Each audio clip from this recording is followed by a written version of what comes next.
Rural family. Its, signi- its signal importance amongst the institutions that compose rural society, the family is the most important. It has been its very foundation. It plays a decisive role in the material and cultural life of the agricultural aggregate and the molding of psychological characteristics of the rural individual as well as the rural collectivity.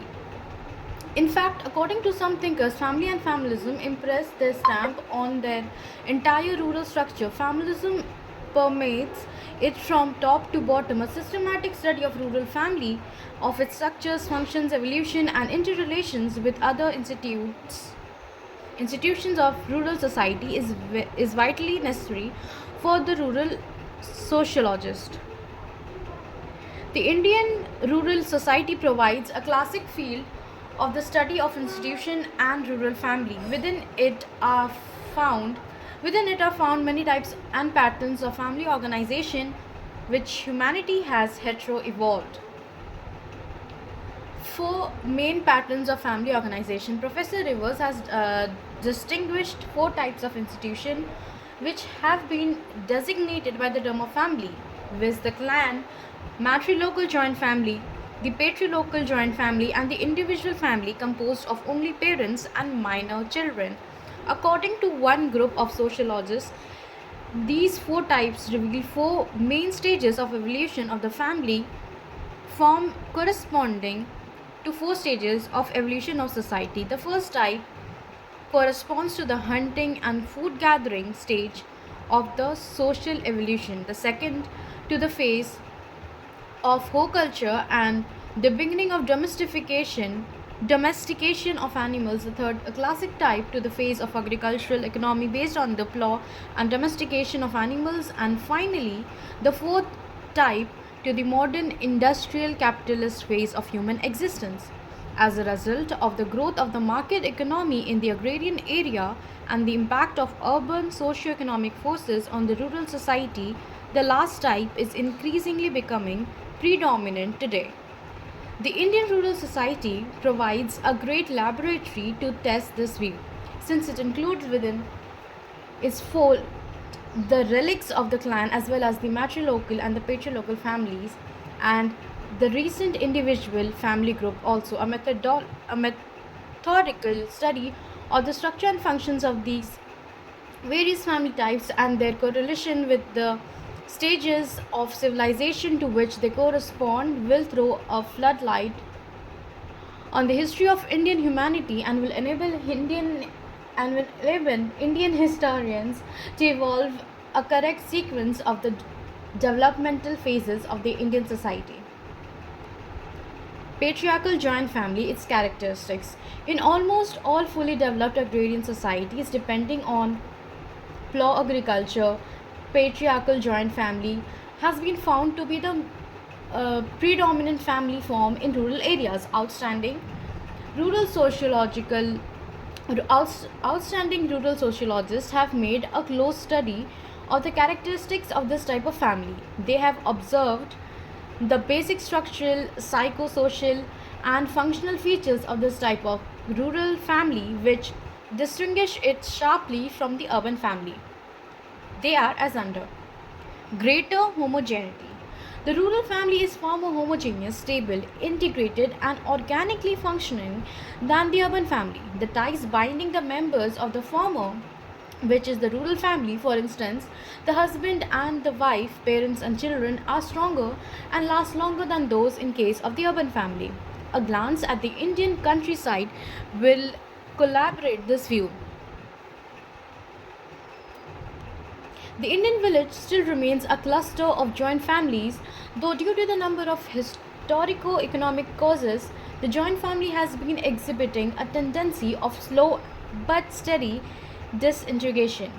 The rural family is composed not only of its members of the family but also frequently includes distant relations, which hardly happens in the devocotes of the urban society. Number two, based on peasant household. Another essential characteristic of the rural family is that it is generally based on the peasant household. all its members are engaged in the agricultural occupation. The work is distributed amongst them mainly on lines of age and sex distinctions. The community house, common land, and common economic functions, along with the common kinship bond, created create the peasant household. Since the members of rural family form a single economic unit and constantly cooperate with one another in agricultural operations, since the whole property in common usually managed by the eldest member of the family, since also they spend most of the time together, the psychological traits they develop are very similar.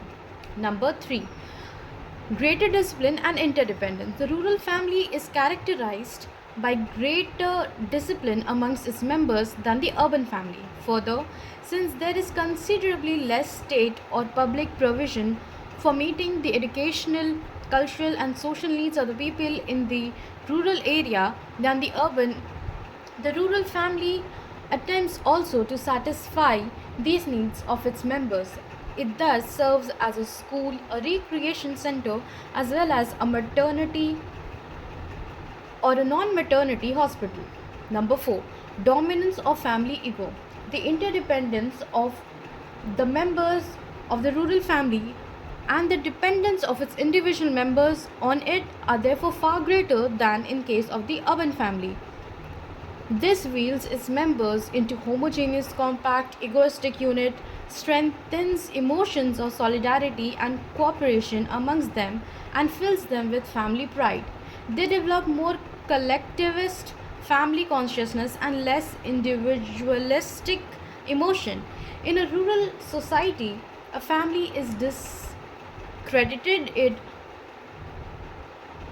In a rural society, a family is discredited if any of its individual members perpetrates an infamous act. Similarly, the glory of his or her achievement also occurs to the family which he or she springs from.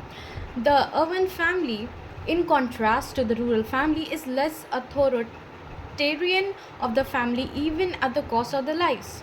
Number 5, authority of the father. Since the rural family is more integrated and disciplined unit than the urban family, the head of the rural family exercises almost absolute power over its members.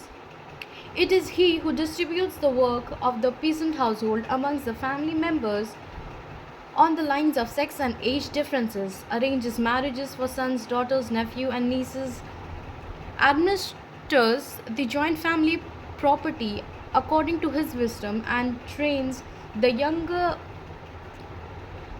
for the future agricultural work and social life. All initiative and final authority are vested in him.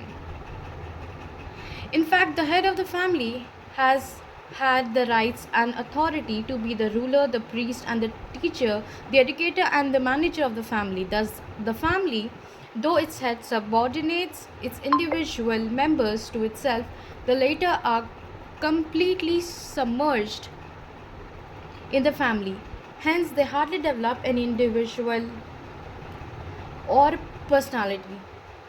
Hence, they hardly develop any individuality or personality. Thus, the family, though its head subordinates its individual members to itself, the latter are completely submerged in the family. Hence, they hardly develop any individuality or personality.